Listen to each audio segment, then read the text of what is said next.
Nanti tidak. Ya, nanti kami akan berdiri Bapak Ibu ya.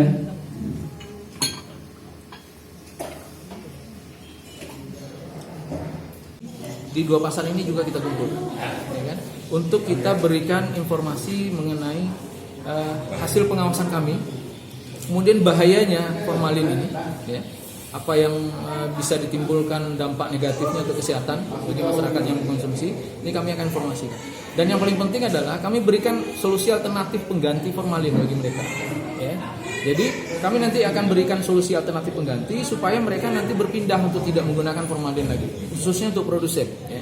Kalau solusi atau informasi solusi pengganti ini sudah kami berikan, maka kami berharap tidak ada lagi produsen yang memproduksi tahu atau mie atau produk lain yang mengandung formalin.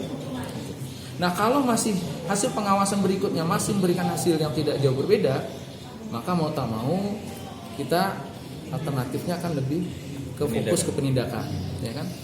Yang pertama yang kami lakukan adalah kalau nanti kami temukan bulan depan ada perubahan di dua pasar ini, ada pedagang yang sudah mulai menjual tahu atau mie yang tidak mengandung formalin, kami akan berikan nanti semacam standing banner bahwa pedagang ini menjual tahu atau mie tidak mengandung formalin, sehingga masyarakat pembeli nanti akan memilih yang ada bannernya ini, standing bannernya ini, ya.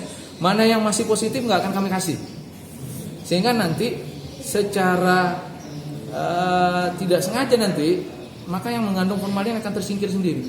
Silahkan dia berubah sendiri. Kalau masih tetap konsisten, malu dan tidak akan ada yang beli. Saya yakin masyarakat kalau ada itu akan pilih yang tidak mengandung formalin.